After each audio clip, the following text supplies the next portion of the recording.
ආයිබෝවන් කියලා පිළිගන්නවා. අදත් ඔයාලව මගේ YouTube channel එකට. අද ඉතින් මම ඔයාලට අරගෙන එන වීඩියෝ එක තමයි මම කොහොමද ගේ සම්පූර්ණයෙන්ම අස් කරගත්තේ කියලා. කුස්සිය ඇරෙන්න අනිත් සියලුම දේවල් අස් කරනවා අද වීඩියෝ එකේ දාලා තියෙනවා. ලොකු පුතා ඉස්කෝලේ ගියාට පස්සේ මම චූටි පුතාවත් බලාගෙන කොහොමද මගේ වැඩ ටික කරගත්තේ කියලා ඔයාලා බලාගෙන ඉන්නකෝ. මේ දවස්වල ඉතින් දැන් අවුරුද්දක් කිට්ටු නිසා හැම කෙනෙක්ම ගෙවල් දොරවල් අස් කරනවානේ. ඔන්න ඉතින් අපේ ගෙදරට අලුත් යාළුවෙක් එකතු වුණා. අලුතෙන් ගෑස් ලිපක් අරගත්ත අපි.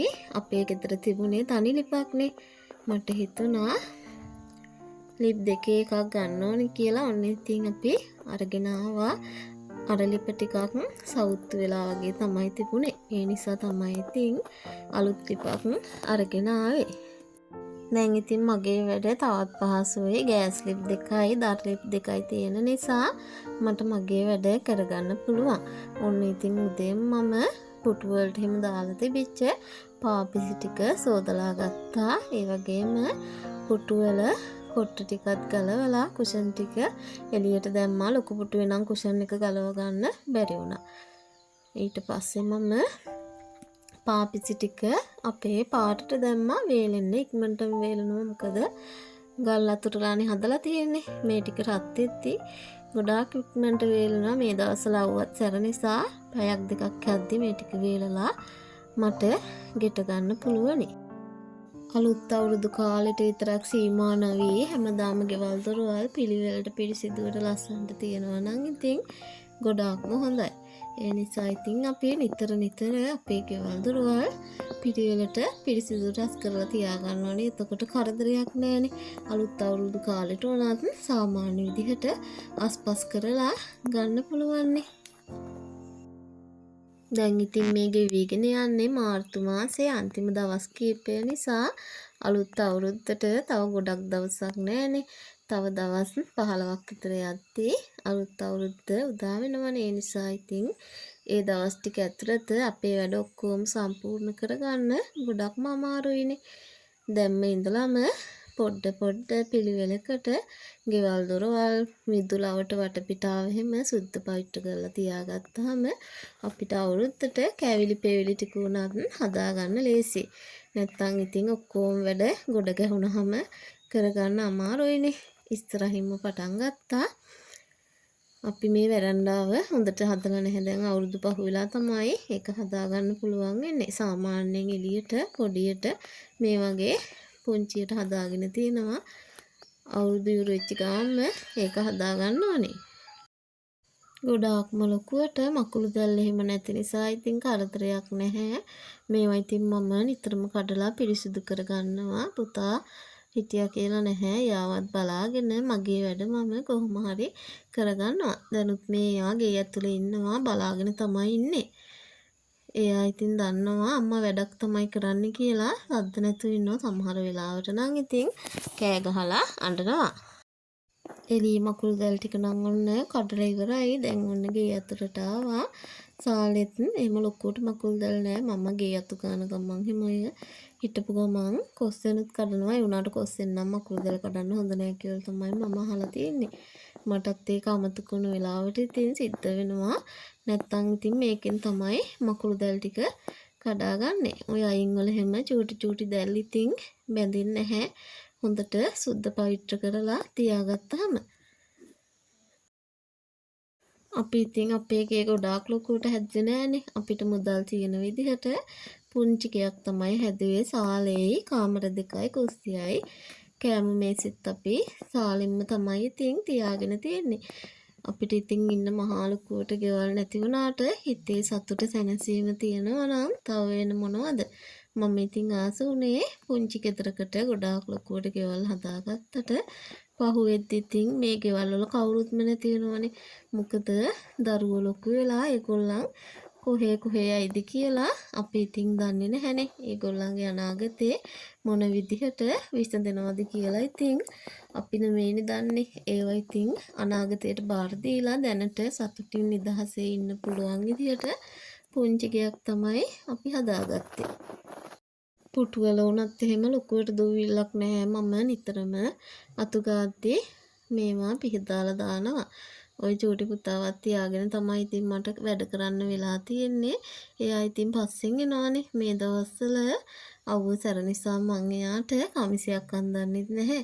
මෙහෙම තමයි එයා ඉන්නේ.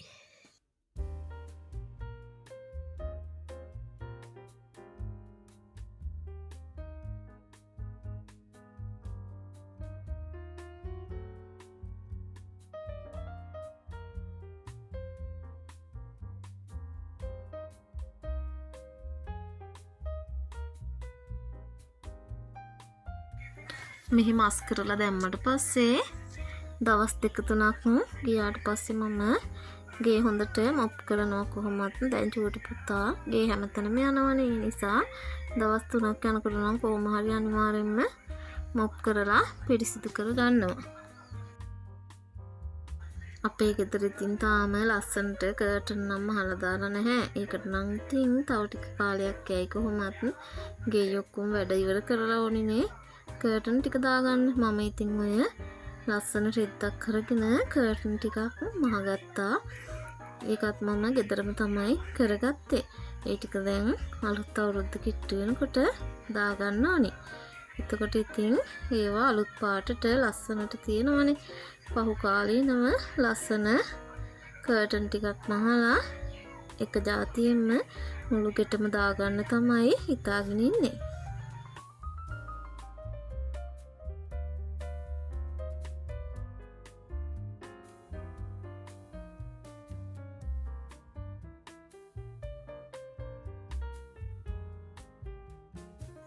ෆ්‍රිජ් එකේ තිබිච්ච දූවිලි ටික මම හිමින් සැරේ පිහදා ගත්තා. ඒකෙත් එහෙමට කියලා නම් දූවිලි තිබුණ නැහැ. මොකද ඉතින් මේක නම් සෝදන්නත් බැහැනේ. මේක ඉතින් මේ විදිහට තමයි හැමදාම පිහදලා ගන්න. ඉඳලා හිටලා මම රෙදි කෑල්ලක් පොඟවලා මේක පිහදාලා ගන්නවා. නිතරම ඉතින් ඒ දෙක කරන්නත් මම නම් උත්සාහ කරන්නේ නැහැ. නිකන් රෙද්දක් අරගෙන දූවිලි ටික පිහලා තියාගන්නවා. ඔන්න බලන්නකෝ දැන් අපේ ගෙදර හැටි. චූටි බබාගේ සෙල්ලම් බඩු ගේ හැමතැනම මේ ඔක්කොම දැන් මං අස් කරලා අතු ගා ගන්න තමයි හදන්නේ. අතු ගා ගන්නවා නම් ඉතින් වැඩි වීඩියෝ කරන්න ගියේ නැහැ. මොකද හැමදාමත් ඉතින් ගෙවල් දොරවල් අතු ගන්නවනේ. මෙන්න අපේ ගෙදර එක කාමරයක් මේ දවස්වල මහත්තයා ලොකු පුතා නිදාගන්නේ මේ කාමරේ. මොකද දාඩිය නිසා රස්නේ නිසා ඔක්කොටම එකම ඇඳක නිදා ගන්න හරිම අමාරුයි. ඒ තරමටම රස්නේ චූටි බබා අඬනවා රැට ගොඩාක්. අර අපි ළඟින් නිදාගත්තාම ඒ නිසා ඉතින් අපි මේ දවස් ටිකේ කාමර දෙකේ තමයි නිදියන්නේ. ඔන්න ඉතින් මම ඒකෙත් ජනෙල් ටිකේම ඔක්කොම ඇරලා හොඳ හුලම් පාරක් කාමරේට එන්න සැලැස්සුවා. ඔන්න බලන්නකෝ ඇඳේ හැටි. දැන් ඉතින් ඇඳස් කරගන්න තමයි මේ ලෑස්තිය. මේ බෙඩ් සීට් එක මම ගත්තේ රුපියල් 2000කට. ඒකේ කොට්ටු දෙකකුත් තිබුණා. ඇත්තටම හොඳ රෙද්දක්. ඇඟට හරිම සනීපයි. මේ දවස්වල දාඩිය දාන්නෙත් නෑ. මේ බෙඩ් සීට් එක දාලා තියෙන හින්දා මම මේ වයින් දෙකක් ගෙනාවා. ඩිසයින් දෙකකින්. අනික මායි චූටි පුතයි නිදා ගන්න ඇඳට දාලා තමයි තියෙන්නේ. 6.5 ඇඳට තමයි රුපියල් 2000ට ගත්තේ. 6.4 ඇඳට යාගාව රුපියල් 1600ට බෙඩ් ෂීට් තියෙනවා. මට දැක්කම ආසෙ හිතුණා ලස්සන ඩිසයින් තියෙනවා. මම ඉතින් මේ කියලාමයි මේ දෙක මහලා හදාගත්තේ. මේක හදලා තින්නේ මේ මෙට්ටි ගානට ඉලාස්ටික් එකක් දාලා. ඒ නිසා ඉතින් මේක හෙට මෙහෙට යන්නෙත් නැහැ. ගැලවිලා හැම මහකට යන්නෙත් නැහැ. ගානට ඇඳට දැම්ම විදිහටම තියෙනවා. ඒකත් ඉතින් චූටි බබාලා හැම ඉන්නකොට අපිට හරිම පහසුයිනේ. සිංහල අලුත් අවුරුද්දට ඉතින් ඕනම ගෙදරක කැවිලි පෙවිලි හදනවා, ගෙවල් දොරවල් අස් කරනවා. ඒ දේවල් ඉතින් අපි ඒ විදිහටම කරනවානේ. ඇත්තටම අවුරුදු කාලෙට ගොඩාක් පරිසරය වුණත් ලස්සනයි. මම නම් ඇත්තටම ගොඩාක් ආසයි අවුරුදු කාලෙට මගේ අතින්ම ගෙදරට කන්න රස කැවිලි හදලා. ඒ දේවල් මම හැම අවුරුද්දකම හරිම ආසාවෙන් ආදරෙන් කරන දේවල්. ඉතින් මේ අවුරුද්දෙත් එහෙම තමයි මම ගෙදරම අපිට ඕනි කරන කැවිලි ටික එහෙම ඔක්කොම චූටි බබත් තියාගෙන හදා ගන්නවා. මම දැකලා තියෙනවා ගොඩාක් YouTube channel වල එහෙම අනේ බෑනේ චූටි බබාලත් එක්ක බෑ මට තේරෙන්නේ නැහැ මම නම් අම්මට කියලා තමයි හදාගත්තේ කියලා. අපි ඇත්තටම උත්සාහ කරොත් බැරි දෙයක් නැහැ. මට අවුරුදු 24ක් 25ක් වෙද්දී ඕනම කැවිලි වර්ගයක් හදාගන්න ඇත්තටම පුළුවන්කම තිබුණා. මම විවාහ වුණාට පස්සේ අපේ ගෙදර ඕනි කරන හැම දෙයක්ම හදාගත්තේ මම තනියම. ඒ නිසා ඉතින් ඒ ගැන නම් ගොඩක්ම සතුටුයි. වැරදි හරි Tamanට පුළුවන් විදිහට කෑම වර්ගෙම හදා ගන්නවා නම් ඉතින් ඇත්තටම හොඳයි. මොකද අපි අපේ දරුවන්ටත් අත්දැකීම් දෙන්න ඕනේ. ඒගොල්ලෝ බලා ඉන්නවානේ අපේ අම්මා අපිට මේ දේවල් හදලා දෙනවනේ කියලා ඒගොල්ලෝ හිතනවනේ. නැත්තම් අපිට ඕනනම් කඩෙන් ගන්න පුළුවන්. නැත්තම් ඕඩර් කරලා ගන්න පුළුවන්. ඇත්තටම මම ඔය කවුරු හරි කිව්වොත් හදලා දෙන්න කියලා අවුරුදු කාලෙට එහෙම කැවිලි වර්ගයම හදලා දීලා කීයක් හරි හොයාගන්න අවස්ථාවලුත් තියෙනවා. දැන් උනත් මම කෑම ඕඩර් බාරගෙන කරනවනේ. ඒක මම ස්වයං රැකියාවක් විදිහට තමයි කරන්නේ. මේ පරණ අවුරුද්දට බාර ගන්න එච්චරම කැමැත්තක් නැහැ. මොකද චූටි බබත් එක්ක ගොඩාක් ඕඩර් අරගෙන බැහැනේ. අහල පහල ඒවා නම් ඉතින් අනිවාර්යෙන්ම කරලා දෙනවා. කාන්තාවක් වුණාම ඉතින් ඇත්තටම ගෙදරට වෙලා නිකම් ඉඳලා හරියන්නේත් නෑනේ. තමන්ගේ දරුවන්ගේ අනාගතය වෙනුවෙන් අපිත් මහන්සිලා කැප වෙලා මොනවාම හරි දෙයක් කරන්න ඕනිනේ. ඔන්න ඉතින් අනිත් කාමරෙත් අස් කරන්න ගත්තා. මේක නම් ඉතින් කොට්ටේ එහෙම වැඩි. මොකද චූටි බබා ඔළුවෙන් බිත්තිය හප්ප ගන්නවනේ. ඒ නිසා ඉතින් රැට හැම පැත්තටම කොට්ටේම අහුරලා තමයි එයාව මම නිදි කරගන්නේ. ඔයාලත් ඉතින් දැන් අලුත් අවුරුද්දට ලැහැත්ති වෙනවා ඇති නේද? ඇඳුම් එහෙම අරගෙන බබාලට අලුත් ඇඳුම් අරගෙන අම්මලා තාත්තලාට අලුත් ඇඳුම් අරගෙන ඒ දේවල් එහෙම දැන් හිමිහිට ලැහැත්ති කරගන්නවා ඇතිනේ ඕනම කෙනෙක්. අපි නම් ඉතින් බබාලා දෙන්නටයි අපේ අම්මලාටයි තාත්තලාටයි හතර දිනාටම ඇඳුම් අරගෙන ආවා. අපි දෙන්නට නම් ඉතින් තවම ගත්තේ නැහැ. තව ටික දවසක් යද්දී මේ දේවලුත් සම්පූර්ණ කරගන්න පුළුවන්.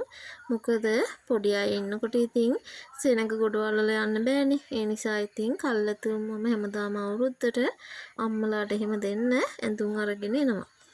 ඒ දේවල් ඉතින් අපේ අතින් කෙරෙන්න ඕනේ යුතුයකම්නේ. ඔන්න ඉතින් ඒ කාමරෙත් අස් කරගත්තා. ඒක නම් මකුල් දැල් එහෙම වැඩි නැහැ. ඒ ටික තිබිච්ච ටික මම කඩලා අයින් කරගත්තා. ඊට පස්සේ ඉතින් හිමින් සැරේ අතු ගා ගන්නවා. ඔන්න අපේ චූටි බබා දවල්ට ඉන්නේ මෙන්න මේකේ තමයි. ඇත්තටම හරිම ලේසි. නිදි කරලා තියලා මට වැඩක් කරගන්න බය නැහැනේ. කොහේ හරි යයි කියලා හිතුණට මේක ඇතුලේ ඉන්නකොට ඉතින් යන්නේ නැහැ කියලා අනිවාර්යයෙන්ම දන්නවනේ මේකෙන් එළියට එන්න බෑ. ඒක වහලානේ තියෙන්නේ. එයා ඉතින් හරිම ආසාවෙන් ඒකට වෙලා නිදා ගන්නවා. මේක මම මුලින් නම් සාලේ තමයි තියාගෙන තිබුණේ. වුණාට ඒක හරිම කරදරයි. කවුරු හරි ආවහන් එයාගේ නිින්දට හිම් බාධාවක් නේ දවල්ට. ඒ නිසා ඉතින් ඔන්න මං ඒක කාමරේට ගෙනහලා කාමරෙන්න තියාගත්තා. බලන්නකෝ. එයා ඒකේ නගිනවා. ඔහොම තමයි ඇතුළෙනුත් නගිනවා. ඒ වුණාට වැටෙන්නේ නම් නැහැ. නගින්න බෑ අර දැල වගේනේ. ඒකින්ද යන්තම් නැගලා බැරුවහම නිකන් ඉන්නවා. එයා දැන් ඒක සෙල්ලමකට අරගෙන කොයි වෙලාවෙ බැලුවත් ඒක එල්ලිලා නටනවා. දැන් ඉතින් මෙයා තව ටික දවසකින් ඇවිදින්න ගත්තට පස්සේ තමයි මට වැඩ රාජකාරී වැඩි වෙන්නේ. දැනටත් ඉතින් අල්ලගෙන එහෙට මෙහෙට ඇවිදින ඔය ඇඳ එහෙම අල්ලගෙන පුටු අල්ලගෙන එයාගේ පොඩි පුටුව එහෙම දුන්නොත් නම් ඒක තල්ලු කරගෙන ගේ හැම තැනම යනවා. ගිහිල්ලා ටික දුරක් ගිහිල්ලා ඒකට නගිනවා. ඒ නිසා මම මේක අයින් කරලා දාලා තියෙන්නේ. මොකද මම දකින්න තිලාවට ඒක උඩට නැග්ගොත් එහෙම අනිවාර්යෙන් යාව වැටෙනවනේ. ඔන්න බලන්න මම ගේ යස් කරගත්තා. දැන් ඉතින් ඔන්න ඔය පුටු කොට්ට ටික ගෙට දාගන්න තමයි තියෙන්නේ. දැන් ඉතින් ලස්සනට තියෙනවා. දැන් මට අවුරුද්දට කියලා වැඩි යස් කරන්න දෙයක් නැහැනේ. මේ විදිහට හැමදාම පිළිවෙලට ලස්සනට අස් කරලා තියාගත්තාම ඇත්තටම කිසිම කරදරයක් නැහැ. අවුරුද්දට කියලා ගොඩාක් මහන්සි වෙලා දඟලන්න උවමනාවක් නැහැනේ. දැන් ඉතින් මේ විදිහට හැමදේම මම හිමින් සැරේ කරගත්තා. අනිත් වීඩියෝ එකෙන් කුස්සිය අස් කරනවා අනිවාර්යෙන්ම අරගෙන එනවා. ඒකත් අදම අස් කරා වීඩියෝත් කරා. වීඩියෝ එක එඩිට් කරගන්න තමයි තියෙන්නේ. ඔන්න ඉතින් අපි අවුරුද්දට ගෙනාපු ඇඳුම් තමයි ඔය බෑග් එකේ තියෙන්නේ. එහෙනම් ඉතින් අදට මම මගේ වීඩියෝ එක ඉවර කරන්න තමයි හදන්නේ. අලුත් යාළුවෝ මාව සබ්ස්ක්‍රයිබ් කරලම බලන්න. ඒ වගේම කමෙන්ට් කරන්න, ලයික් කරන්නත් අමතක කරන්න එපා. එහෙනම් අදට ගිහින් එන්න. ඔයාලා හැමෝටම තෙරුවන් සරණයි.